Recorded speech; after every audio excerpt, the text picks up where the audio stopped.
ಜೊತೆ ಶ್ರೀಯುತ ಗಣೇಶ್ ವಾಮನ ಚಿತ್ರಕೂರಿದ್ದಾರೆ. ನಮ್ಮ ಕಡೆಯಿಂದ ನಿಮಗೆ ವೆಲ್ಕಮ್.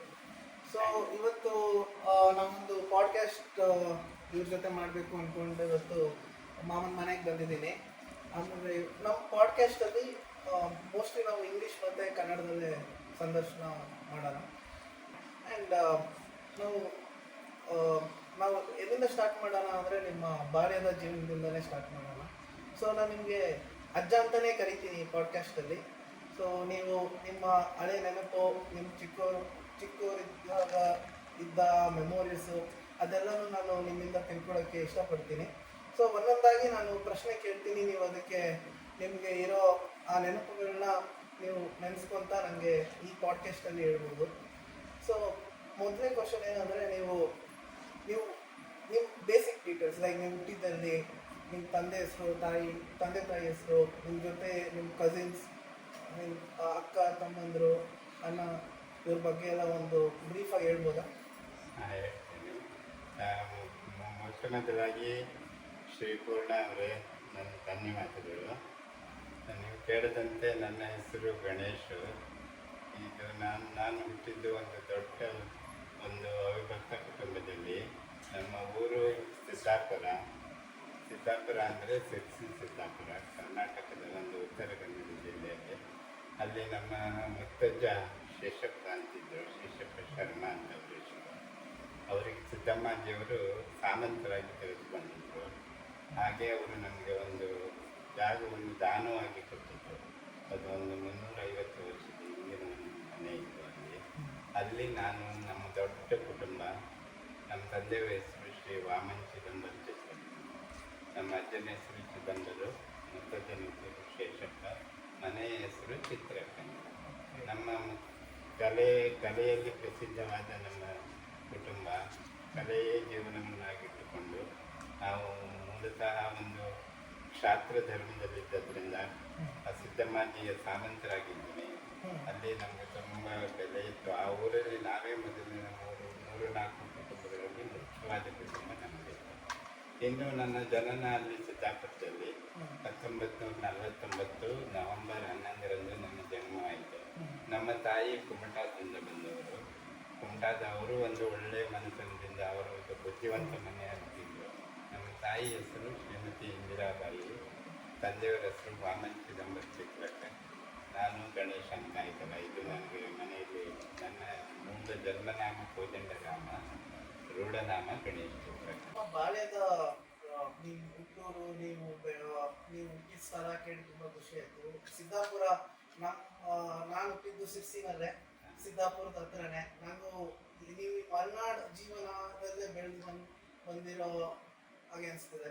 ಸೊ ನೀವು ಹುಟ್ಟಿದ್ದು ಲೈಕ್ ಇಂಡಿಯಾಗೆ, ಭಾರತಕ್ಕೆ ಸ್ವಾತಂತ್ರ್ಯ ಸಿಕ್ಕ ತಕ್ಷಣ ಅರೌಂಡಲ್ಲಿ ಹುಟ್ಟಿದ್ದೀರಾ. ಸೊ ಅವಾಗಿನಕ್ಕೂ ಇವಾಗಿನಕ್ಕೂ ಯಾವ ಥರ ವ್ಯತ್ಯಾಸ, ಹೇಗಿತ್ತು ಅವಾಗಿನ ಜೀವನ, ಮತ್ತು ಮಲೆನಾಡಿನ ಜೀವನ ಹೇಗಿತ್ತು? ಇವಾಗ ನೀವು ಬೆಂಗಳೂರಲ್ಲಿದ್ದೀರಾ. ಸೊ ನಿಮಗೆ ಮಲೆನಾಡೇ ನಿಮಗೆ ತುಂಬ ಇಷ್ಟ ಆಗ್ತಿತ್ತಾ, ಅಥವಾ ನೀವು ಬೆಂಗಳೂರಿಗೆ ಬಂದು ಬೆಂಗಳೂರಿನ ಜೀವನ ಇಷ್ಟ ಆಗ್ತದೆ? ಹೇಗೆ ಅಂದಿನ ಜೀವನ ಆ ಕಾಲದಲ್ಲಿ ತುಂಬ ಸಿರಿವಂತವಾಗಿತ್ತು.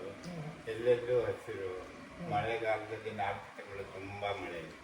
ನಮ್ಮ ಊರಲ್ಲಿ 200 ಇಂಚು ಮಳೆ ಆಗ್ತಿತ್ತು. ಈಗ ಯಾರು ಕೇಳಿದ್ರೆ 200 ಇಂಚ ಪ್ರತಿ ಅಂತ ಒಂದು ಆಶ್ಚರ್ಯ ಪಡುವ ಒಂದು ಇದಿದೆ. ನಾನು ಓದಿರೋದು ಒಂದೇ ಊರಿಗೆ ಒಂದೇ ಶಾಲೆಯಲ್ಲಿ, ಕನ್ನಡ ಗಂಡು ಮಕ್ಕಳ ಶಾಲೆ ಅಂತ. ಅದು ಗೌರ್ಮೆಂಟ್ ಸ್ಕೂಲ್ ಇತ್ತು, ಕನ್ನಡ ಮಾಧ್ಯಮದಲ್ಲಿ. ನಾನು ಒಬ್ಬನೇ ಇಲ್ಲ, ನಮ್ಮ ಮನೆಯಲ್ಲಿ ಒಟ್ಟು 14 ಮಕ್ಕಳು ಸ್ಕೂಲಿಗೆ ಹೋಗ್ತೀನಿ. ನಾವೆಲ್ಲ ಸ್ಕೂಲಲ್ಲಿ ಗಾಂಧಿ ಟೋಪಿ ಹಾಕಿಕೊಂಡು ಹೋಗೋ ಟೈಮ್ 1949 ಅಂದರೆ ತುಂಬ ಸ್ವಾತಂತ್ರ್ಯ ಸಿಕ್ಕ ಅಷ್ಟೇ 1-2 ವರ್ಷ ಆಗಿತ್ತಂದರೆ ಅಲ್ಲಿ ತುಂಬ ಒಂಥರ ಪ್ರತಿಯೊಬ್ಬರು ಗಾಂಧಿ ನೆಹರು ಕಾಂಗ್ರೆಸ್ಸು ಇದೇ ರೀತಿಯ ಇದು ಇತ್ತು. ನಮ್ಮ ಮನೆಯಲ್ಲಿ ಕಾಂಗ್ರೆಸ್, ಅಲ್ಲಿಯ ಧುರೀಂದ್ರ ಕುಟುಂಬದ ಒಂದು ವಾರಕ್ಕೆ ರವಿವಾರ ಸಂಜೆ ಅಲ್ಲಿ ಸಭೆ ನಡೀತಿತ್ತು. ಆ ಟೈಮಲ್ಲಿ ನಾವೆಲ್ಲ ಚಿಕ್ಕ ಹುಡುಗರಿದ್ವಿ, 3-4-5 ವರ್ಷ. ನಾವು ಚಿರುಮಲಿ, ಬೆಲ್ಲ ಅದು ತಗೊಂಡು ಹೋಗ್ಕೊಡೋದು. ದೊಡ್ಡಪ್ಪ, ನಮ್ಮ ಚಿಕ್ಕಪ್ಪ, ನಮ್ಮೆಲ್ಲವರು ಕೂತ್ಕೊಳ್ತಿದ್ರು. ಅವರ ಜೊತೆ ನಾವು ಅಲ್ಲಿ ನಿಂತ್ಕೊತಿದ್ವಿ. ಅವ್ರು ಹೇಳ್ತಿದ್ರು ಈ ಥರ ಅಂತ ಈ ಥರ ನಮ್ಮ 15 ಜನರು ಇದ್ದದ್ರಿಂದ ಅದೇ ಒಂದು ದೊಡ್ಡ ಒಂದು ಊರ ಥರ ಒಂದು ದೊಡ್ಡ ಮನೆ ಥರನೇ ಇತ್ತು. ವಾಡೆ ಮನೆ ಅಂತ ಮಹಾರಾಷ್ಟ್ರದಲ್ಲಿ ಇರ್ತಿತ್ತಲ್ಲ ಆ ಥರ ಮನೆ. ಹೀಗಾಗಿ ನಾವು ಹಿಂದೆ ಹೊರಗಡೆ ಪರಿಸ್ಥಿತಿ ನಾವು ನೋಡಿದ್ದೇ ಕಡಿಮೆ. ನಮ್ಮ ಮನೆಯಲ್ಲೇ ಕೆಲಸ ಆಗ್ತಿತ್ತು. ನಮ್ಮ ಹೆಚ್ಚಿನ ಟೈಮು ಮನೆಯಲ್ಲೇ ಕಳೀತಿತ್ತು. ಊರಲ್ಲೂ ಮಳೆ ಇತ್ತು. ಒಂದು ಆಗಿನ ಕಾಲದಲ್ಲಿ 1-2 ಬಸ್ ಮಳೆ ಹೋಗೋದು. ನೀವು ಹೇಳ್ದಂಗೆ ನಿಮ್ಮ ಊರು ಸಿರ್ಸಿ ಇತ್ತು ಅಂದ್ರಲ್ಲ, ಸಿರ್ಸಿ ಒಂದು 23 ಮೈಲಿ ಅಂದರೆ ಇವತ್ತಿನ 36 ಕಿಲೋಮೀಟರ್. ಅದು ಹೋಗ್ಲಿಕ್ಕೆ 2-3 ಗಂಟೆ ನಡೀತಿತ್ತು. ಪ್ರತಿ ಒಂದು ಮನೆ ಮುಂದೆ ಬಸ್ ನಿಂತಿತ್ತು. ನಮ್ಮ ಮನೆಯಲ್ಲಿ ಎಲ್ಲೂ ಮದುವೆಗೆ ಹೋಗ್ಬೇಕಂದ್ರೆ ಒಂದು ಜನಕ್ಕೆ 20-25 ಜನ ಒಂದೇ ಥರ ಬಸ್ಸೇ ನಮ್ಮ ಮನೆ ಹತ್ರ ಬಂದಿರೋದು. ಒಬ್ಬೊಬ್ರು ತಯಾರಾಗೋದ್ರಲ್ಲಿ ಹೊರಡೋಕ್ಕೆ 1 ಗಂಟೆ ಆಗೋದು. ಅವ್ರು ಹೇಳೋದು, ಏ ಮಾಮ ಜಲ್ದಿ ಕರ್ರಿ ಅಂತ. ಹೀಗೆ ಮಾಡಿ ನಾವು ಹೋಗ್ತಿದ್ವಿ. ಈ ಥರ ಒಂದು ವಾತಾವರಣದಲ್ಲಿ ನಾವು ಹೋಗ್ತಿದ್ವಿ. ಅಂತೂ ಪರಿಸ್ಥಿತಿ ತಕ್ಕಂತೆ ಬದಲಾವಣೆ ಅವಶ್ಯಕ ಅಂತ. ಅದೇ ಥರ ನಾವು ಬೆಂಗಳೂರಿಗೆ ಬಂದ್ವಿ. ಬೆಂಗಳೂರಿನ ಭಾಷೆ ಕಲ್ತೀವಿ. ಇಲ್ಲಿ ನಾವು ಅರ್ಧ ಕನ್ನಡ ಅರ್ಧ ಇಂಗ್ಲೀಷ್ ಎರಡೂ ಸೇರಿ ಮಾತಾಡ್ತೀವಿ. ಟಿಫಿನ್ ಆಯ್ತಾ ಅಂಕಲ್? ಆಯ್ತಮ್ಮ, ಬೆಳಗಿನ ತಿಂಡಿ ಆಯಿತು. ಸರಿ, ಈ ಥರ ಪರಿಸ್ಥಿತಿ ತಕ್ಕಂತೆ ಚೇಂಜ್ ಆಯಿತು. ಅಲ್ಲೇ ಓದಿಯಲ್ಲಿ ಪರವಾಗಿಲ್ಲ, ಏನೋ ಓದ್ಕೊಂಡಿರ್ತೀವಿ. ಆಗಿನ ಕಾಲದಲ್ಲಿ ಓದೋಷ್ಟು ಕಷ್ಟ ಇರಲಿಲ್ಲ. ಹಾಗೋ ದೇವರು ಸ್ವಲ್ಪ ಬುದ್ಧಿ ಕೊಟ್ಟಿದ್ದ, ಅದನ್ನೇ ಬಳಸ್ಕೊಂಡು ಕ್ಲಾಸಲ್ಲೂ ಜಾಣತನ ತಪ್ಪಾಗ್ತಾ ಹೋದ್ವಿ. ಮುಂದೆ ಓದಿ ಆಯಿತು. ಹೇಗೋ ಎಂಜಿನಿಯರಿಂಗ್ ಮಾಡಿದ್ವಿ. ನೌಕರಿನೂ ಆಗೋ ಟೈಮಲ್ಲಿ ಸಿಗೋದು ಈಸಿ ಇತ್ತು. ಸಿಕ್ತು. ಬೆಂಗಳೂರಿನ ಮೊದಲು ನಾನು ಜಿಲ್ಲೆಯಲ್ಲಿ ಜಾಯ್ನ್ ಆದೆ. ಜಿಲ್ಲೆಯಲ್ಲಿ ಇದೇ ಥರ ಹೇಗೋ ಮಾಡಿಕೊಂಡು ಈಗ ನನಗೆ 75 ವರ್ಷದಿಂದ ಈಗ ನಮ್ಮ ಮಗನ ಮನೆಯಲ್ಲಿ ಸುಖವಾಗಿ ಈ ವಿಶ್ರಾಂತಿ ಜೀವನವನ್ನು ನಡೆಸ್ತಾ ಇದ್ದೀವಿ. ಅಜ್ಜ, ನೀವು ಹೇಳಿದ್ರಿ ನೀವು ಇಂಜಿನಿಯರಿಂಗ್ ಮುಗಿಸಿದ್ರಿ, ಬೆಂಗಳೂರಿಗೆ ಬಂದ್ರಿ. ಸೊ ನೀವು ಇವಾಗ ಸಿದ್ದಾಪುರ ಒಂದು ದೊಡ್ಡ ಪಟ್ಟಣ ಆಗಿದೆ. ಆವಾಗ ಇಂಡಿಪೆಂಡೆನ್ಸ್ ಸಿಕ್ಕಾಗ ಅದೊಂದು ಚಿಕ್ಕ ಊರಾಗಿತ್ತು. ಬಸ್ಗಳಿಗೆ ಕಷ್ಟ ಅಂದರೆ ಸಿರ್ಸಿಗೆ ಬರೋಕ್ಕೆ ಅದು ತುಂಬ 2 ಗಂಟೆ ಹಿಡಿತಿತ್ತು. ಆಗಿನ ಕಾಲದ ನಿಮ್ಮ ವಿದ್ಯಾಭ್ಯಾಸ ಮತ್ತು ನೀವು ಇಂಜಿನಿಯರಿಂಗು ಇದೆಲ್ಲ ಹೇಗೆ ಸಾಧ್ಯ ಆಯಿತು ನಿಮಗೆ? ಆಗಿನ ಕಾಲದಲ್ಲಿ ನಮ್ಮಲ್ಲಿ ಒಳ್ಳೆಯ ಹೆಡ್ ಮಾಸ್ಟರ್ ಇದ್ದರು ಊರಲ್ಲಿ, ನಮ್ಮ ಕನ್ನಡ ಶಾಲೆಯಲ್ಲಿ. ಅವರು ಕೆಲವು ಹುಡುಗರನ್ನು ಗುರುತಿಸಿದ್ರು, ಕೆಲವರು ಮನೆತನದವರನ್ನು ಗುರುತಿಸಿದ್ರು ಅಂದ್ಕೊಳ್ಳೋಣ. ಅವರಿಗೆ ಅವ್ರ ವಿದ್ಯಾಭ್ಯಾಸಕ್ಕೆ ತುಂಬ ಇತ್ತು. ಒಲವು ಕೊಡ್ತಿದ್ರು. ನಮ್ಮ ಮಕ್ಕಳಿಗೆ ಓದಬೇಕು, ಆಟ ಆಡಬಾರ್ದು, ಇದು ಮಾಡೋದು. ಮನೆಗೆ ಹೋದ್ರು ನಮ್ಮದು ಅಕ್ಕ ಎಲ್ಲ ಇದ್ದರು. ಅವರೆಲ್ಲ ಹೆಚ್ಚಿನ ಕ್ಲಾಸಲ್ಲಿ ಇದ್ರಲ್ಲ, ಅವರು ಹೇಳ್ತಿದ್ರು, ಗಣೇಶ ಚೆನ್ನಾಗಿ ಓದಬೇಕು, ಓದಿದ್ದು ಮುಂದೆ ಬರಬೇಕು, ಈ ನಮ್ಮ ಕೆಲಸ ಬೇಡ, ನಿಮಗೆ ಓದಿ, ಈ ಥರ ಇತ್ತು. ಹಾಗಾಗಿ ನಮ್ಮಲ್ಲಿ ಏನಾಯಿತು, ಒಂಥರ ಸ್ಪರ್ಧಾ ಭಾವನೆ ಆಯಿತು. ನಮ್ಮ ಅಣ್ಣ ತಮ್ಮಂದಿರಲ್ಲಿ ನಾನು ಚೆನ್ನಾಗಿ ಓದಬೇಕು ಅದೇ ರೀತಿ ಆಗಿನ ಕಾಲದಲ್ಲಿ ಓದು ಅಷ್ಟೊಂದು ಕಷ್ಟ ಇರಲಿಲ್ಲ. ಈಗಿನ ಕಾಲದಲ್ಲಿ ನಾವು ಮಕ್ಕಳಿಗೆ 3ನೇ ಕ್ಲಾಸಲ್ಲೇ 3 ವರ್ಷದಲ್ಲೇ ನಾವು ಇದು ಮಾಡ್ತೀವಿ. ಚೆನ್ನಾಗಿ ಓದಬೇಕು, ನೀವು ಡಾಕ್ಟರ್ ಆಗಬೇಕು, ಇಂಜಿನಿಯರ್ ಆಗಬೇಕು, ಲಾಯರ್ ಆಗಬೇಕು, IAS ಕಲಿಬೇಕು. ಅವಾಗಿಂದ ನಮ್ಗೆ ಆ ಥರ ಏನಿಲ್ಲ. ನಮ್ಮ ದೊಡ್ಡಪ್ಪ ಕೇಳ್ತೀವಿ, ಯಾವ ಕ್ಲಾಸಲ್ಲಿ ಓದ್ತಿದ್ದೆ ಮರಿ? 2ನೇ ಕ್ಲಾಸ್. ಸರಿ. ನೆಕ್ಸ್ಟ್ ಅವ್ರು ಕೇಳೋದು, ನಾನು 5ನೇ ಕ್ಲಾಸ್ ಹೋಗಿರ್ತೇನೆ. ಅವಾಗ ಕೇಳೋದು ಅದೇ ಪ್ರಶ್ನೆ, ಯಾವ ಕ್ಲಾಸಲ್ಲಿ ಇದೆಯಮ್ಮ? 5ನೇ ಕ್ಲಾಸ್. ಸರಿ. ಅಂದರೆ ಆ ಟೈಮಲ್ಲಿ ಅಷ್ಟೊಂದು ನಮ್ಮ ಮನೆಯಲ್ಲೂ ನಮ್ಮ ಅಜ್ಜಿ ಇದ್ದರು. ಅಜ್ಜಿಯವರು ತುಂಬ ಓದಿ, ಹಿಂದಿ ಬರ್ತಿತ್ತು ಅವ್ರಿಗೆ ಚೆನ್ನಾಗಿ. ಸಣ್ಣದ್ದು ನಾವು ಸಣ್ಣಾಯಿ ಅಂತ ಕರಿತೀವಿ. ಅವರ ಗೋರಖ್ಪುರದಿಂದ ಕಲ್ಯಾಣ ಅಂತ ಒಂದು ಗ್ರಂಥ ಬರೋದು, ಮಹಾಭಾರತ ನೋಡಿರಬೇಕು. ಆ ಗ್ರಂಥವನ್ನು ನಮ್ಮ ಅಕ್ಕ ಓದಿ ಹೇಳೋದು ಹಿಂದಿಯಲ್ಲಿ. ಹಾಗಾಗಿ ನಾವು ಹಿಂದಿಯಲ್ಲೂ ಒಳ್ಳೆಯ ನಮಗೆ ಒಂಥರ ಹಿಂದಿ ಒಂದು ಆಸಕ್ತಿಯ ಒಂದು ಭಾಷೆ ಆಯಿತು. ಮತ್ತು ನಮ್ಮ ಮಾತೃಭಾಷೆ ಕೊಂಕಣಿ, ಕನ್ನಡ, ಹಿಂದಿ, ಇಂಗ್ಲೀಷ್ ಅಂತೂ ನಾವು ಎಷ್ಟೇ ಓದಿದ್ರು ನಮ್ಮ ಶಾಲೆಯಲ್ಲಿ ಸ್ಪರ್ಧೆ ಆಗಿರೋದು. ನಮ್ಮಲ್ಲಿ ಹೇಳ್ತಿದ್ದು ಇಂಗ್ಲೀಷಲ್ಲಿ ಭಾಷಣ ಮಾಡುವಂತ. ನಾವು ಓದ್ಕೊಂಡು ನೋಡ್ಕೊಂಡು ಹೋಗಿ ಭಾಷಣ ಮಾಡ್ತೀವಿ. ಆಮೇಲೆ ಧನ್ಯವಾದಗಳು, ಚೆನ್ನಾಗಿ ಮಾಡಿದ್ದೀನಿ. ಅವಾಗ ಬಹುಮಾನ ಕೊಡ್ತಿದ್ರು, 1 ರೂಪಾಯಿ, ಸ್ಟೀಲಿನ ಪಾತ್ರೆ. ಈ ಥರ ಒಂದು ಒಳ್ಳೆಯ ವಾತಾವರಣ ಇತ್ತು. ಹಾಗೆಯೇ ಅಷ್ಟು ಸ್ಪರ್ಧೆನೂ ಇರಲಿಲ್ಲ ಈ ಥರ ಈಗಿನ ಥರ. ನಿಮ್ಮ ಟೈಮಲ್ಲಿ ಕಾಂಪಿಟೇಷನ್ ಇರ್ತಿತ್ತು. ನಾವೊಂದು ಕ್ಲಾಸಲ್ಲಿ 60% ಬಂದರೆ ಸಾಕು, ಅದೇ ದೊಡ್ಡ ಫಸ್ಟ್ ರ್ಯಾಂಕ್ ಬರೋದು ಆ ಥರ. ಸೊ ನೀವು ಅಕ್ಕ ಮತ್ತು ನಿಮ್ಮದು ನಾನು ಕೇಳಿರೋ ಪ್ರಕಾರ ಚಿತ್ರಕ್ಕಂದರೆ ಅದೊಂದು ಕೂಡಿದ ಕುಟುಂಬ. ಸೊ ನಿಮ್ಮ ಜೊತೆ ನಿಮ್ಮ ಬಾಲ್ಯದಲ್ಲಿ ನಿಮ್ಮ ಅಕ್ಕ ತಮ್ಮ ಅಣ್ಣ ನಿಮ್ಮ ಜೊತೆ ಎಷ್ಟು ಜನ ಇದ್ರು ಅವಾಗ? ಒಂದು ಮನೆಯಲ್ಲಿ ಎಷ್ಟು ಜನ ಇದ್ರಿ? ನಾವು ಮನೆಯಲ್ಲಿ ಮನೆಯಲ್ಲಿ 25 ಜನಗಳಿದ್ವಿ. 25 ಊಟಕ್ಕೆ ಒಂದೇ ಸಾರಿ ಕೂತ್ಕೊಳ್ಳೋದು. ನಮ್ಮ ದೊಡ್ಡಮ್ಮ ಊಟ ಬಡಿಸ್ತಾ ಬರೋದು, ನಮ್ಮ ಗ್ರೇಡ್ ಪ್ರಕಾರ ಬರೋದು. ನಾವು ದೊಡ್ಡಪ್ಪ, ಆಮೇಲೆ ಎಲ್ಲ ನಮ್ಮ ಅಜ್ಜಿ, ಆಮೇಲೆ ನನ್ನ ನಂಬರ್ ಲಾಸ್ಟ್ ಬರೋದು ಫಸ್ಟ್ ಲೈನಲ್ಲಿ. ಆಮೇಲೆ ಈ ಕಡೆ ಹೆಣ್ಮಕ್ಳ ಲೈನ್ ಬರೋದು. ಹೀಗಾಗಿ ಅದೊಂಥರ ವಿಸ್ಮಯವಾದ ಒಂದು ವಾತಾವರಣ. ಓಕೆ. ಲೈಕ್ ನೀವು ಹೇಳಿದ 25 ಜನ, ನಿಮಗೆ ಪ್ರಿಯವಾದ ಅಕ್ಕ ಅಥವಾ ತಮ್ಮ ಅಣ್ಣ ಅಂತ ಯಾರು ಇದ್ರ? ನಮಗೆ ನಮ್ಮ ಅಕ್ಕ ಅಂದರೆ ನಮ್ಮ ದೊಡ್ಡಕ್ಕನ ಹೆಸರು ಶ್ರೀಮತಿ ಸತ್ಯಪ್ರೇಮ ಅಂತ. ಕೇಳಿದ್ರಾ? ಅವರು ನಿಮ್ಮ ಅಜ್ಜಿ. ನೀವು ಕೇಳಿದಂತೆ ನಿಮ್ಮ ಪ್ರಶ್ನೆಗೆ ಸರಿಯಾದ ಉತ್ತರ ಅಂದರೆ ನಮ್ಮ ದೊಡ್ಡಕ್ಕ. ಅವ್ರ ಹೆಸರು ಶ್ರೀಮತಿ ಸತ್ಯಪ್ರೇಮ ಅಂತ. ತುಂಬ ಜಾಣೆ. ಅವ್ರು ಯಾರು ಗೊತ್ತಾ? ಅವರು ನಿಮ್ಮ ಅಜ್ಜಿ, ನಿಮ್ಮ ಅಮ್ಮನ ಅಮ್ಮ. ಅಲ್ಲ, ನಿಮ್ಮ ಅಪ್ಪನ ಅಮ್ಮ. ಆಯಿತಾ? ಅವ್ರು ನಮಗೆ ತುಂಬ ಅವರು ನೃತ್ಯ ಕಲೆಯಲ್ಲಿ, ಯಕ್ಷಗಾನದಲ್ಲಿ, ಸಂಗೀತದಲ್ಲಿ ತುಂಬ ಕುಶಲರಾಗಿದ್ದರು ಆ ಕಾಲದಲ್ಲಿ. ನಾನು ಹೇಳೋದು ಯಾವತ್ತು 1950ನೇ ಇಸ್ವಿ, ಈಗ ಒಂದು 75 ವರ್ಷಗಳ ಹಿಂದೆ. ಆ ಊರಲ್ಲೇ ಅವರು ಒಂದು ಸಂಘಟನೆ ಮಾಡಿಕೊಂಡಿದ್ರು. ನಮ್ಮ ಕೆಲಸ ಏನಿತ್ತು, ಅವ್ರಿಗೆ ಕಾದಂಬರಿ ತಂದ್ಕೊಡೋದು. ಅವ್ರ ಫ್ರೆಂಡ್ಸ್ ಇದ್ರು ಅವ್ರ ಪಾತ್ರದಲ್ಲಿ. ಅವ್ರ ಹೆಸರುಗಳು ನನಗೆ ಗೊತ್ತಿದೆ. ನಿರ್ಮಲಾ, ಪ್ರೇಮ, ಗೌರಿ, ಈ ಥರ. ಅವರಿಗೆಲ್ಲ ಅಕ್ಕ ಅಂತ ಕರೆಯೋದು ನಾವು. ಅಕ್ಕ ಗೌರಕ್ಕ, ನಿರ್ಮಲಕ್ಕ, ಶಾಂತಕ್ಕ, ಪ್ರೇಮಕ್ಕ, ಅವರಿಗೆ ಕಾದಂಬರಿ ತಂದು ಇವ್ರಿಗೆ ಕೊಡೋದು. ಇವರೇನು ಒಂದು ಅರ್ಧ 2 ಗಂಟೆಯಲ್ಲಿ ಅದು ಮುಗಿಸ್ಬಿಡೋರು. ನಾವು ಮತ್ತೆ ಓಡೋದು ಅಲ್ಲಿ. ಈ ಥರ ಪರಿಸ್ಥಿತಿಯಲ್ಲಿ ನಾವು ಹೊರಟಿದ್ದು. ಹೀಗಾಗಿ ನಮಗೆ ಹೊರಗಡೆ ಪ್ರಪಂಚ ಕಡಿಮೆ, ನಾವು ಮನೆಯಲ್ಲೇ ಒಂದು ಪ್ರಪಂಚ ನೋಡಿದಾಗಿರ್ತದೆ. ಸೊ ಮತ್ತೆ ನಿಮ್ಮ ಬಾಲ್ಯದಲ್ಲಿ ಅವಾಗಷ್ಟೇ ಭಾರತಕ್ಕೆ ಸ್ವಾತಂತ್ರ್ಯ ಸಿಕ್ಕಿತ್ತು. ನಾನು ಕೇಳಿರೋ ಪ್ರಕಾರ ಸಿದ್ದಾಪುರ ಈ ಕಡೆ ಎಲ್ಲ ರಾಷ್ಟ್ರೀಯ ಸ್ವಯಂ ಸೇವಕ ಸಂಘ ಇಂಥ ಸ್ವಲ್ಪ ಅವಾಗಷ್ಟೇ ಮುಂದೆ ಬರ್ತಾ ಸಂಘಟನೆಗಳು ಮುಂದೆ ಬರ್ತದೆ. ನಿಮ್ಮ ಜೋಡಣೆ ಏನಾದ್ರು ಇತ್ತು ಅದರಲ್ಲಿ? ನೀವು ಹೇಳಿದ್ದು ತುಂಬ ಸರಿಯಾದ ಪ್ರಶ್ನೆ ಕೇಳಿದ್ರಿ ನೀವು. ನಾನೊಂದು ಹೇಳೋಕೆ ನಿಮಗೆ ಮಾಡ್ತೆ. ನಮ್ಮ ಮನೆ ಇದೆಯಲ್ಲ, ನಮ್ಮ ಅಜ್ಜ ಶ್ರೀ ಚಿದಂಬರ ಚಿತ್ರಕ್ ಅಂತ. ಅವರು ಮೂಲತಃ ಒಂದು ರಾಷ್ಟ್ರೀಯ ವಿದ್ಯಾಲಯ ಅಂತ ಸಿದ್ದಾಪುರದಲ್ಲಿ ಸ್ಥಾಪನೆ ಮಾಡಿದರು. ಅವರೇ ಅದರ ಸ್ಕೂಲ್ ಟೀಚರ್ ಆಗಿದ್ದರು. ಕಾಂಗ್ರೆಸ್ ಇಂಗ್ಲೀಷರ ಕಾಲದಲ್ಲಿ ನಮ್ಮ ರಾಷ್ಟ್ರೀಯ ಶಾಲೆ ಅಂತ ಅವರೊಂದು ಸ್ಥಾಪನೆ ಮಾಡಿ ಅದರಿಂದ ಪ್ರೇರಿತರಾಗಿ ನಮ್ಮ ದೊಡ್ಡಪ್ಪ ಮತ್ತು ನನ್ನ ತಂದೆಯವರು ಸ್ವಾತಂತ್ರ್ಯ ಸಂಗ್ರಾಮದಲ್ಲಿ 1942ರಲ್ಲಿ ಧುಮುಕಿದ್ರು. ದೊಡ್ಡಪ್ಪನವರು ದೊಡ್ಡವರಾಗಿದ್ದರಿಂದ ಅವರಿಗೆ ಆ ದಿನನೇ ಬಿಟ್ಟುಬಿಟ್ರು. ನಮ್ಮ ತಂದೆಯವರಿಗೆ 2 ವರ್ಷ ಕಾಲ ಪುಣಾದಲ್ಲಿ ಜೈಲಲ್ಲಿ ಇಟ್ಟು, ಬೆಳಗಾವಿಯಲ್ಲಿ 6 ತಿಂಗಳು, 2 ವರ್ಷ ಕಾಲ 1942ರಲ್ಲಿ ಇಟ್ಟಿದ್ರು. ಹಾಗಾಗಿ ಅವರು ಸ್ವಾತಂತ್ರ್ಯ ಯೋಧರಾಗಿದ್ದರು. ತುಂಬ ಜನ ಇದ್ದರು ಅವ್ರ ಜೊತೆ. ಆ ಕಾಲ ಸಿದ್ದಾಪುರದಲ್ಲಿ ಒಂದು 20-25 ಜನ ಸ್ವಾತಂತ್ರ್ಯ ಯೋಧರನ್ನು ಕಾಣ್ಬೋದು ನಾವು.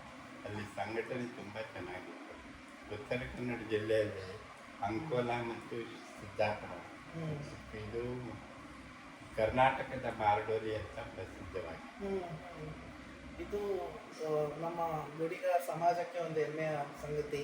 ನಮ್ಮ ಸಮಾಜದ ಗಣ್ಯರು ಸ್ವಾತಂತ್ರ್ಯಕ್ಕೋಸ್ಕರ ಹೋರಾಟ ಮಾಡಿದ್ರು, ಮತ್ತು ಜೈಲಿಗೆಲ್ಲ ಹೋಗಿದ್ರು. ಅಂದರೆ ಅದು ಕೇಳಕ್ಕೆ ಒಂಥರ ರೋಮಾಂಚನ.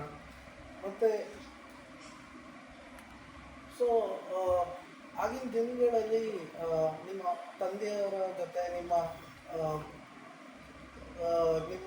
ಇದೇ ಇತ್ತು, ಅಂದರೆ ನಿಮ್ಮದವ್ರದ್ದು ಓಡಾಟ ಹೇಗಿತ್ತು? ನಮ್ಮ ತಂದೆಯವರು ಒಂದು ಸ್ವಾತಂತ್ರ್ಯ ಯೋಧರಾಗಿದ್ದರು. ತುಂಬ ಅವರ ವ್ಯಕ್ತಿತ್ವ ತುಂಬ ಪ್ರಾಮಾಣಿಕವಾಗಿತ್ತು. ಅವರ ವೃತ್ತಿಯಲ್ಲಿ ಕೂಡ ಪ್ರಾಮಾಣಿಕವಾಗಿದ್ದರು. ಮನೆಯಲ್ಲಿ ಅವರು ಚಿಕ್ಕವರಾಗಿದ್ದರಿಂದ ಮನೆಯ ಎಲ್ಲ ಹೆಚ್ಚಿನ ಶಾರೀರಿಕ ಶಕ್ತಿಯ ಕೆಲಸಗಳನ್ನು ಇವರೇ ಮಾಡ್ತಿದ್ರು. ನಮ್ಮ ಅಜ್ಜಿ ಪಾರ್ಶ್ವವಾಯು ಆಗಿ 6 ತಿಂಗಳು ಹಾಸಿಗೆಲ್ಲೇ ಇದ್ರು. ನಮ್ಮ ತಂದೆಯವರೇ ಆಗ ಕೆಲಸ ಇರಲಿಲ್ಲ ಅವರಿಗೆ. ಅವರೇ ನಮ್ಮ ತಾಯಿ ಸೇವೆ ಮಾಡಿದ್ರು. ಹೀಗಾಗಿ ನಮಗೆ ಆಗಿನ ಕಾಲದಿಂದ ಒಂದು ಕೌಟುಂಬಿಕ ಒಂದು ಆತ್ಮೀಯತೆ ಅನುಭವ ಇವೆಲ್ಲ ಗೊತ್ತಾಯ್ತು. ನಿಮಗೆ ಹೇಳಿದ್ರೆ ಒಂದು ಆಶ್ಚರ್ಯವಾಗುತ್ತೆ. ನಾನು ಯಾವುದು 6ನೇ ಕ್ಲಾಸಲ್ಲಿ ಇದ್ದು ಏನು, ನಮ್ಮ ಅಕ್ಕನ ಮದುವೆಗೆ ನಮ್ಮ ದೊಡ್ಡಪ್ಪ ಹೇಳಿದ್ರು, ಗಣೇಶ ನೀನು ಹೋಗಿ ನಿಮ್ಮ ಅತ್ತೆ ಕರ್ಕೊಂಡು ಬಾರಪ್ಪ. ಅವರು ನಮಗೆ ಅವಾಗ ಎಷ್ಟು ಸ್ವರ್ಗಕ್ಕೆ ಹೋಗ್ಲಿಕ್ಕೆ ಒಂದು 4 ಆಣೆ ಟಿಕೆಟ್, 8 ಆಣೆ ಕೊಡೋರು. ಹೋಗೋಕೆ 4 ಆಣೆ, ಬರೋಕೆ 4 ಆಣೆ. ನಾವು ಅವಾಗ ಹೋಗಿ ಹಾಕ್ಲಿಕ್ಕೆ ಅತ್ತೆ ಕರ್ಕೊಂಡು ಬರೋದು, ಇಂಥದ್ದು ಜವಾಬ್ದಾರಿ ಕೆಲಸಗಳನ್ನೆಲ್ಲ ನಾವು ಮಾಡ್ತೀವಿ. ಆಶ್ಚರ್ಯವಾಗ್ತದೆ ನಮಗೆ. ಹೌದು. ಮತ್ತೆ ಮತ್ತೆ ನಿಮ್ಮ ತಂದೆ ಭಾರತದ ಸ್ವಾತಂತ್ರ್ಯಕ್ಕೋಸ್ಕರ ಹೋರಾಡಿದ್ರು. ಸೊ ಅವ್ರದ್ದು ಕಥೆಗಳೇನಾದ್ರು ಕೇಳಿದ್ದೀರಾ? ಹೌದು, ನಾವೇನು ನೋಡಿಲ್ಲ. 1942ದಲ್ಲಿ ಅವರು ಹೋದ್ರಲ್ವಾ, ಅವರು ನಮ್ಗೆ ರಾತ್ರಿ ನಾವು ಚಿಕ್ಕಂದಿನಲ್ಲಿದ್ದಾಗ ನಮ್ಗೆ ಕತೆ ಹೇಳೋರು.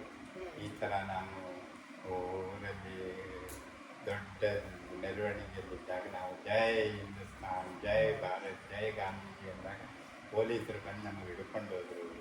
ನಿಮ್ಮ ಅಜ್ಜಿ ತುಂಬ ಅಳ್ತಾ ಇದ್ರು, ನಮ್ಮ ಮಗನಿಗೆ ಏನು ಮಾಡ್ತಾರೆ. ನಮ್ಮ ದೊಡ್ಡಪ್ಪ ಎಲ್ಲ ಹೋಗಿ ಕೇಳಿದ್ರು. ಅವಾಗ ತುಂಬ ಕಠಿಣವಾಗಿದ್ದರಿಂದ ಅವರು ಬಿಟ್ಟಿಲ್ಲ. ಸೀದಾ ಬೆಳಗಾವಿ ಜೈಲಲ್ಲಿ 6 ತಿಂಗಳಲ್ಲಿ ಉಳಿದ್ರು. ಆಮೇಲೆ 1.5 ವರ್ಷ ಪೂನಾದಲ್ಲಿ ಇದ್ರು. ಆಮೇಲೆ ಅವ್ರ ಜೊತೆ ತುಂಬ ಅವ್ರ ಸಹಪಾಠಿಗಳೆಲ್ಲ ನಮ್ಗೆ ತುಂಬ ಪರಿಚಯ. ಶ್ರೀ ಗೋವಿಂದಣ್ಣ, ಮಂಜು ಹೆಗಡೆ, ಮಂಜು ಭಟ್ರು, ಬಾಳ್ಭಟ್ಟಣ್ಣ, ಈ ಥರ ಅವ್ರು ತುಂಬ ಅವ್ರ ಸಹಪಾಠಿಗಳೆಲ್ಲ ಇದ್ರು. ಆಮೇಲೆ ನಾನು ಹುಟ್ಟಿದ್ದೆ 1949 ನನಗೆ. ಹಾಗಾಗಿ ನಾವು ಇವೆಲ್ಲ ಕಥೆಗಳನ್ನು ಕೇಳಿದ್ದೇವೆ. ಈಗ ತುಂಬ ಜನ ಈ ಕಥೆಗಳನ್ನು ಆಗಿನ ಕಾಲದ ಅದೊಂಥರ ನಮಗೊಂದು ರಾಷ್ಟ್ರಭಕ್ತಿಯನ್ನು ನಮಗೆ ತಿಳಿದಂತೆ ನನ್ನಲ್ಲಿ ಅದನ್ನು ಪ್ರೀತಿ ಹುಟ್ಟಿಸಿಬಿಡ್ತು. ಈಗಲಾದರೂ ಒಂದು ಜನಗಣಮನ ಅಂದ್ಕೊಳ್ಳೆ ನಮ್ಗೆ ಅನಿಸುತ್ತೆ ಮುಚ್ಕೋಬೇಕು. ಆ ಥರ ಒಂದು ಆ ವಾತಾವರಣ ಒಂದು ಹುಟ್ಟಿದ್ದಕ್ಕೆ ನಮ್ಮ ತಂದೆನೇ ಕಾರಣ ಅಂತ ನನಗೆ ಅನಿಸುತ್ತೆ. ಮತ್ತೆ ನಿಮ್ಗೊಂದು ವಿಷಯ ಕೇಳಬೇಕು ಅಂದ್ಕೊಂಡಿದ್ದೀನಿ. ಏನಂದ್ರೆ ಒಂದು ಗಾದೆ ಇದೆ, ಗಾದೆ ಮತ್ತು ಅಜ್ಜ ಹಾಕಿದ ಆಳದ ಮರ ಅಂತ. ಸೊ ನೀವು ಯಾಕೆ ನಮ್ಮ ಹುಡುಗ ವೃತ್ತಿ, ಗಂಧದ ಕೆಲಸ ಮತ್ತೆ ಮಲೆನಾಡಲ್ಲಿ ಹುಟ್ಟು ಬೆಳೆದಿದ್ದೀರಾ, ತೋಟ ಇದರ ತೋಟ ಮಾಡ್ಬೋದಿತ್ತು, ಅಲ್ಲಿ ಸೆಟ್ಲ್ ಆಗ್ಬೋದು. ನೀವು ಯಾಕೆ ಇಂಜಿನಿಯರಿಂಗ್ ಸೈಡ್ ಬಂದರೆ? ಈಗ ಈ ನಮ್ಮ ಕೂಡ ಕಸುಬು ಏನಕ್ಕೆ ನೀವು ಆರಿಸ್ಕೊಂಡಿಲ್ಲ? ತುಂಬ ವಿಶಿಷ್ಟವಾದ ಪ್ರಶ್ನೆ ಇದೆ. ಈಗ ನಾನು ನಿಮಗೆ ಹೇಳಬೇಕಂದ್ರೆ ನಮ್ಮ ದೊಡ್ಡಪ್ಪ ಶ್ರೀ ವೆಂಕಟಗಿರಿ ಚಿತ್ರ ಕಲಿತಿದ್ರು. ಅವರು ಆಗಿನ ಕಾಲದ ಅಪ್ರತಿಮೆ ಕಲಾವಿದರು. ಅವರು school of art, school of arts ಮುಂಬೈಲಿ ಹೋಗಿ ಅವರು ಅಲ್ಲಿ ಫಸ್ಟ್ ರ್ಯಾಂಕ್ ಗಳಿಸಿದ್ರು. ಅವರು ಊರಿಗೆ ಬಂದರು. ಊರಿಗೆ ಯಾಕೆ ಬಂದರು ಅಂದರೆ, ನಮ್ಮಲ್ಲಿ ನಮಗೆ 22.5 ಎಕರೆ ಜಮೀನಿತ್ತು. 2 ಎಕರೆ ಅಡಿಕೆ ತೋಟ ಇತ್ತು, 1 ಎಕರೆ ಬ್ಯಾಣ ಇತ್ತು. ಮತ್ತು ನಮ್ಮ ಜಾಗದಲ್ಲಿ 12 ಮಳಿಗೆಗಳನ್ನು ನಾವು ಬಾಡಿಗೆ ಕೊಟ್ಟಿದ್ದೆ. ಹೀಗಾಗಿ ಸಂಪದ್ಭರಿತ ಮನೆ ಇತ್ತು. ಹಾಗಾಗಿ ಅವರಲ್ಲಿ ಕೆಲಸ ಮಾಡೋಕ್ಕೆ ಇಷ್ಟಪಟ್ಟಿಲ್ಲ, ಊರಿಗೆ ಬಂದರು. ಬಟ್ ಅವರು ದುರದೃಷ್ಟ ಆಗುತ್ತಂದರೆ, ಅವರಿಗೆ ಅವರು ಕಲಾವಿದರಿಗೆ ಯಾವ ಮನ್ನಣೆ ಸಿಗಬೇಕಾಗಿತ್ತು ಅವ್ರಿಗೆ ಸಿಕ್ಕಿಲ್ಲ. ಹಾಗಾಗಿ ಅವರು ನಮ್ಮನ್ನು ಈ ಕೆಲಸದಿಂದ ದೂರನೇ ಇಟ್ಟರು. ನಮ್ಮಲ್ಲಿ ಯಾರೂ ಈ ಕೆಲಸಕ್ಕೆ ಬಾಧ್ಯರಾಗಲಿಲ್ಲ. ನೀವು ಓದಬೇಕು, ಓದಿ ಮುಂದೆ ಬರಬೇಕು, ಈ ಕೆಲಸದಲ್ಲಿ ಏನೂ ಇದ್ದಿಲ್ಲ, ನಿಮಗೆ ಆದಾಯ ಇಲ್ಲ, ಈ ಥರ ಹೇಳಿದ್ರು. ಹಾಗಾಗಿ ನಾವು ಅದರಿಂದ ವಂಚಿತರಾಗ. ಸೊ ನಿಮ್ಗೆ ಅನ್ಸುತ್ತಾ ನಾನು ಇಂಜಿನಿಯರಿಂಗ್ ಬದಲು ನಾನು ಅದು ಕೆಲಸ ಮಾಡಬೇಕಿತ್ತು, ಕಲೆಯಲ್ಲೇ ಮುಂದುವರಿಬೇಕಿತ್ತು ಅಂತ? ಒಂದಂತೂ ಯಾವತ್ತೂ ಸತ್ಯ, ಈ ಕಲೆ ಇದೆಯಲ್ಲ, ಇದು ವಿಶಿಷ್ಟವಾಗಿರೋದು. ಇದು ಅದ್ಭುತ ದೇವರ ಕೊಟ್ಟದ ದೇಣಿಗೆ. ಈ ಕಲೆಯನ್ನು, ಇಂತಹ ಕಲೆಯನ್ನು ಮಾಡುವ ಯಾವುದೇ ಕಲಾವಿದರಿಗೂ ನಾವು ಪ್ರೀತಿಸಬೇಕು. ಇದು ಮಾತ್ರ ತುಂಬ ಇಷ್ಟ. ನಾವು ಅದರಿಂದ ಆಯಿತು, ಜೀವನದಲ್ಲಿ ಎಷ್ಟೋ ಏಳು ಬೀಳು ಇರುತ್ತೆ, ನಾವು ದಾರಿಯನ್ನು ಹುಡುಕೊಂಡು ಹೋಗ್ಬೇಕು.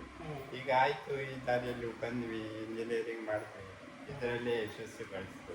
ಆಯಿತು, ನಮಗೆ ವಿಶ್ವೇಶ್ವರೇ ಆಗಲಿಕ್ಕೆ ಸಾಧ್ಯ ಆಗಲಿಲ್ಲ, ಅಟ್ಲೀಸ್ಟ್ ಯಾವುದೋ ಒಂದು ನಿಷ್ಠೆಯಿಂದ ಜೀವನವನ್ನು ನಡೆಸಿ ನಮ್ಮ ತಂದೆ ತಾಯಿಗಳಿಗೆ, ನಮ್ಮ ಮನೆತನಕ್ಕೆ, ನಮ್ಮ ಮಕ್ಕಳಿಗೆ, ನಮ್ಮ ಕುಟುಂಬದವರಿಗೆ, ನಮ್ಮ ಹಿರಿಯರಿಗೆ ನಾವು ಯಾವ ಮನ್ನಣೆ, ಯಾವ ಗೌರವ ಮತ್ತು ನಮ್ಮ ಕರ್ತವ್ಯವನ್ನು ನಾವು ಪಾಲಿಸಬೇಕು. ಅಂತ ನನ್ನ ಒಂದು ಅಭಿಪ್ರಾಯ. ಹಾ. ಬಹುಶಃ ಇದು ಓಕೆ, ಹಾಂ ಇದು ಕಾಲವೇ ಇದನ್ನು ನಿರ್ಧರಿಸಬೇಕು, ಯಾವುದು ಸತ್ಯ ಯಾವುದು ನಿತ್ಯ. ಅದು ಹೌದು. ಆಮೇಲೆ ನಾನು ಸಿದ್ದಾಪುರ ಮನೆಗೆ ಬಂದಾಗ ಅಲ್ಲಿ ನಾನು ನೋಡಿದ್ದೇನು ಅಂದರೆ ಚೌಡಮ್ಮ ನೆಲೆಸಿದ್ದಾಳೆ ಮನೆಯಲ್ಲೇ. ಸೊ ಚೌಡಮ್ಮಗೂ ಚಿತ್ರ ಫ್ಯಾಮಿಲಿಗೂ ಲೈಕ್ ಏನು ಸಂಬಂಧ, ಲೈಕ್ ಹೇಗೆ ಚೌಡಮ್ಮ ಮನೆಗೆ ಬಂದು ನೆಲೆಸಿದ್ದು, ಅದಕ್ಕೆ ಸ್ವಲ್ಪ ಕತೆ ಹೇಳ್ಬೋದಾ ನೀವು? ತುಂಬ ಇಂಟ್ರೆಸ್ಟಿಂಗ್ ಆಗಿದೆ ಇದು. ನಮ್ಮ ಮುತ್ತಜ್ಜ ಇದ್ರಲ್ಲ, ಅವರು ತುಂಬ ಮಂತ್ರವಾದಿಗಳಾಗಿದ್ದರು ಅಂತ ಹೇಳ್ತಾರೆ. ನಾನು ಓಕೆ. ಶ್ರೀ ಶೇಷಪ್ಪನವರು ಅವರು ಒಂದ್ಸಾರಿ ಆಗಿನ ಕಾಲದಲ್ಲಿ ಮನೆಯಲ್ಲೇ ಇದ್ದು, ಶೌಚ ಎಲ್ಲ ಇರ್ತಿರ್ಲಿಲ್ಲ ಮನೆಗೆ, ಹೊರಗಡೆ ಗುಡ್ಡದ ಮೇಲೆ ಹೋಗುದು. ಇವರು ಒಂದ್ಸಾರಿ ಹೋದಾಗ ಒಂದು ದೇವಿ ಹಿಂದುಗಡೆ ಬಂತಂತೆ, ನಾನು ನಿಮ್ಮ ಮನೆಗೆ ಬರ್ತೀನಿ. ಇವರು ಹೇಳಿದ್ರಂತೆ ಕೇಳ್ಕೊಂಡು, ಅಮ್ಮ ನಾನು ಇನ್ನು ಶೌಚವಾಗಿದ್ದೇನೆ, ನಾನು ಮನೆಗೆ ಹೋಗಿ ಸ್ನಾನ ಮಾಡಿ ನಿಮಗೆ ಕಟ್ಟಾಕಿರ್ತೇನೆ, ನಾಳೆ ತಗೊಂಡ್ಬರ್ತೀನಿ ಅಂತ. ಇದನ್ನೇ ನಮ್ಮ ದೊಡ್ಡಪ್ಪನವ್ರು ಹೇಳ್ತಿದ್ರು. ನಾವು ಸಣ್ಣವರಿದ್ದಾಗ ಒಂದು ದೇವಿ ಬಂದು ಅವರನ್ನು ತೂಗುತ್ತಿತ್ತಂತೆ, ಅದೇನು ತೂಗುತ್ತಿತ್ತು.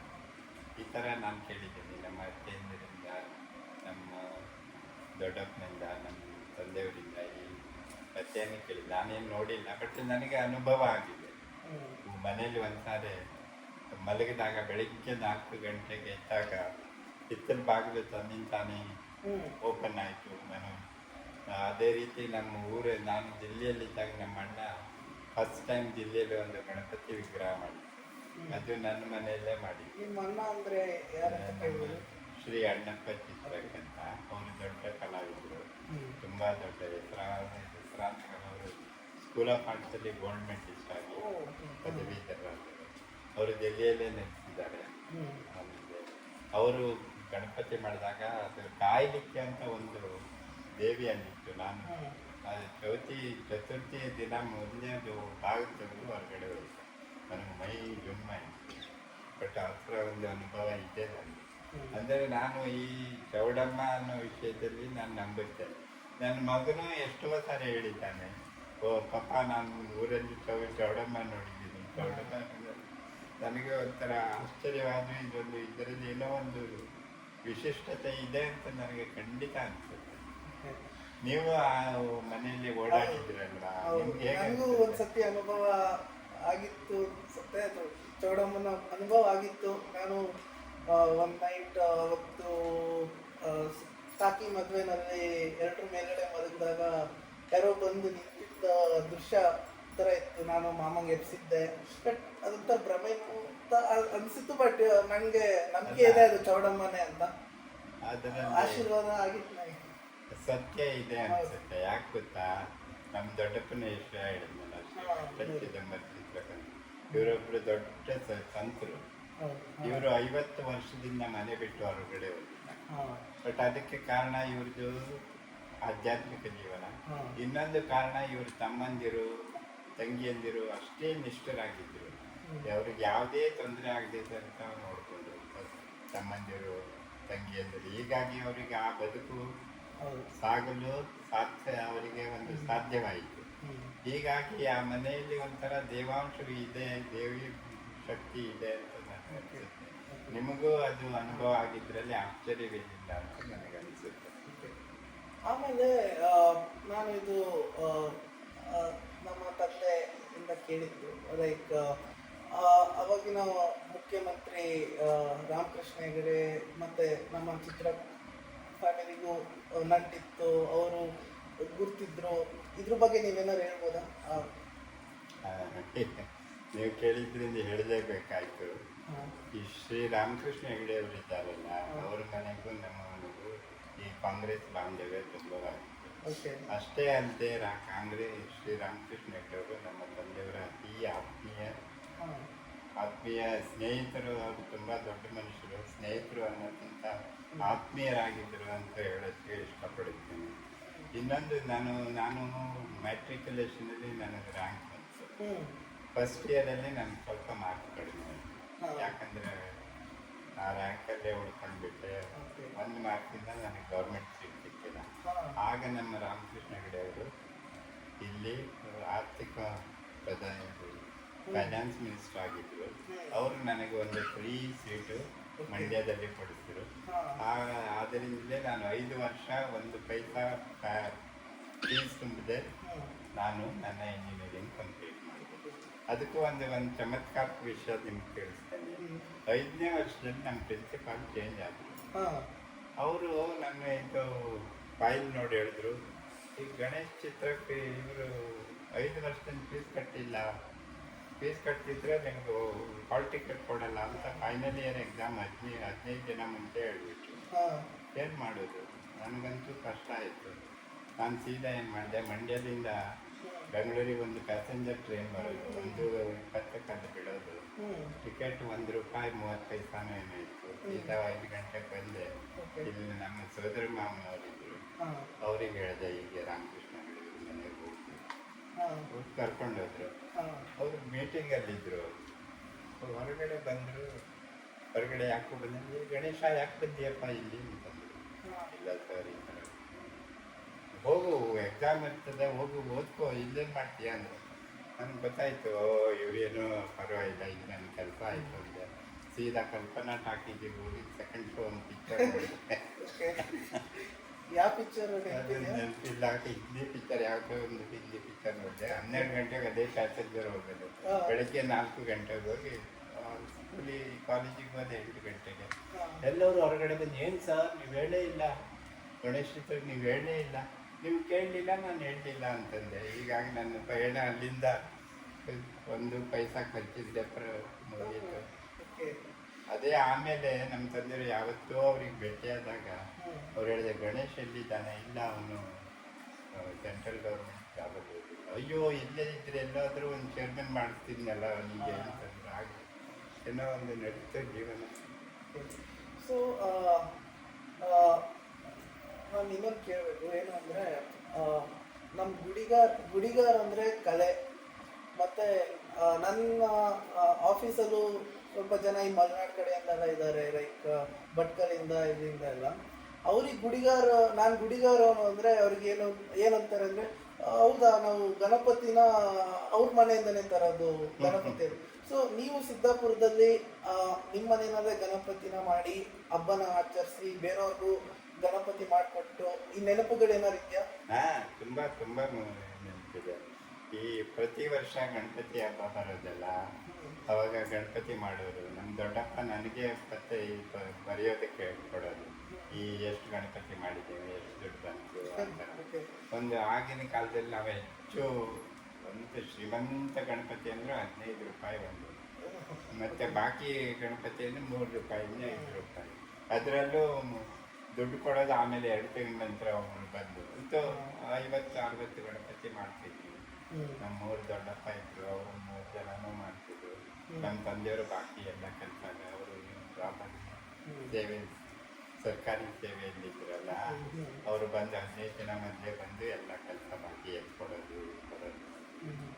ನಮಗೆ ಅದೇ ದುಡ್ಡಲ್ಲಿ ನಮಗೆ ಸ್ವಲ್ಪ ದುಡ್ಡು ಕೊಡೋರು. ಆವಾಗ ₹1.25 ಕೊಡೋರು. ನಾವು ಪಟಾಕಿ ತರೋದು 4 ಅಣ್ಣ ತಮ್ಮಂದಿರು ಹೋಗಿ ಪಟಾಕಿ ಎಷ್ಟು ಬರೋದು, ಆ ಪಟಾಕಿ ತಂದು ಅದು ಎಲ್ಲ ಗಣಪತಿ ಕೊಟ್ಟಾದ್ಮೇಲೆ ನಮ್ಮ ಮನೆಯಲ್ಲಿ ಲೇಟು ಪೂಜೆ, ರಾತ್ರಿ 9 ಗಂಟೆಗೆ ಪೂಜೆ. ನಮ್ಮ ಭಟ್ರು ಒಬ್ಬರು ಇದ್ದರು, ಶ್ರೀ ರಾಮಚಂದ್ರ ಭಟ್ರು ಅಂತ, ಅವರೇ ನಮ್ಮ ಮನೆ ಕುಲಪುರೋಹಿತರು.